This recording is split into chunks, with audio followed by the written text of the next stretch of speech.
Next up, we're going to show you a Bulgarian split squat, also known as a rear foot elevated split squat. Mike's going to be our demo person here. So we're going to actually look at the side angle and then we'll switch to the front angle as well. Mike and I are going to kind of jump in on this together and we'll have him come on down. Okay. One of the things that I think is really good to see about this one, why don't you just pretend that you have dumbbells in your hand, for instance, okay? So as he comes back down, we've got a lot of different things at play here, right? So we've got to have plenty of rectus femoris length, right? Because he's got to have hip extension and knee flexion simultaneously. When you're putting that aggressive a stretch on hip flexors, particularly in a guy like Mike, who I think presents as pretty limited in that capacity, you're also really testing the limits of anterior core control, because that rib cage to pelvis lock position has to compete inherently with the ability to get full hip extension. We know there are a lot of people across the population who struggle to get full hip extension. In fact, they may wind up blowing out the passive restraints at the front of their hip just trying to get it no matter where they can.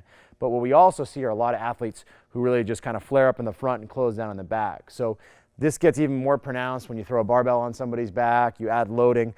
What you actually notice was harder to see on the right side. On his left side, he actually kind of like pulled back into humeral like extension past neutral, almost like turning on his lats no matter what he can do. So he kind of has this aggressive posterior stabilization pattern as he flares up in the front. So what are we going to look at in a guy like this? Well, we have to actually do some tests to see that his anterior core is doing its job, but I think it's also important to look at some fundamental range of motion assessments in that sagittal plane to see if he actually has the hip extension he needs to be able to do a clean split squat.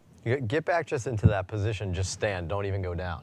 I noticed it the second he put his foot up there. That's the first thing I noticed.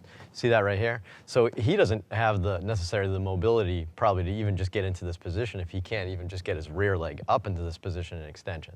So he might be someone we start with just a standard split squat versus rear foot elevated at this point, because he doesn't have that much flexibility to get that extension with the rectus. And think about how that would be with a barbell on your back, right? You stand up, you're in neutral spine as you unrack the bar, and then you go reaching and hip extension trying to get back. Do we really want to go into a pretty aggressive, somewhat dynamic lumbar extension under load? It's probably not a great thing for your facets over the course of time.